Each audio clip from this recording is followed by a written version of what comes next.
एक दूर की बात है, हिंदुस्तान के एक बड़े सल्तनत का बादशाह शिकार के शौक में मशहूर था। वो अक्सर अपने वजीरों और सिपाहियों के साथ जंगल में जाया करता। एक दिन सुबह सवेरे इसने ऐलान किया, आज मैं जंगल के अंदरूनी हिस्से में जाऊंगा जहाँ कोई आसानी से जाने की हिम्मत नहीं करता। सिपाहियों ने डर के मारे आंखें बदलें क्योंकि इस हिस्से के बारे में मशहूर था कि वहाँ दरिंदे और पुरअसरार मखलूक़ात रहती हैं। मगर बादशाह ज़िद्दी था। वो अपने खास घोड़े पर सवार होकर आगे बढ़ा। कुछ देर बाद एक हिरन तेज रफ्तार से दौड़ा। बादशाह ने कमान उठाई और घोड़े को अलिफार लगाई। वो हिरन के पीछे गया लेकिन दौड़ते दौड़ते बाकी सब से बिछड़ गया। अब वो अकेला था।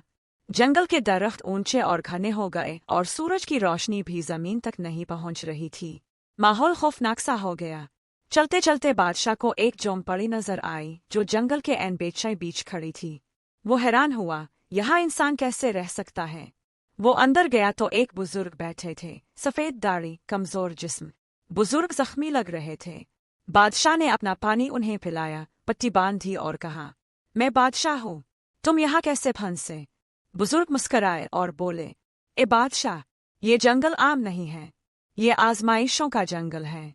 जो भी यहाँ आता है इसे आ तो अपनी हवस की सजा मिलती है, आ इंसानियत का इनाम। तुमने मुझे बचाया है, ये तुम्हारा इम्तिहान था। बादशाह चौंक गया। अभी वो कुछ पूछ ही रहा था कि बाहर से शेर की धार सुनाई दी। धौला बिदक गया। बादशाह ने तलवार निकाली।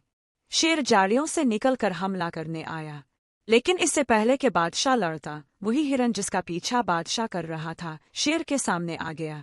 शेर ने हमला किया मगर हिरन गायब हो गया, जैसे कभी था ही नहीं। बादशाह हैरत से साकित रह गया। बुजुर्ग हंसकर बोले, वो हिरन हकीकत में एक आम जानवर नहीं था, वो इस जंगल का निगहबान था। इसने तुम्हें यहाँ लाया ताकि तुम्हारी आजमाइश हो। इसी लम्हे सिपाही और वजीर भी जंगल में आ पहुंचे। बादशाह ने सबको वो वाकया बताया, मगर सिपाहियों ने झोंपड़ी को खाली पाया। ना बुजुर्ग थे, ना हिरन का निशान। बादशाह महल लूटा, मगर अब वो पहले वाला नहीं रहा था।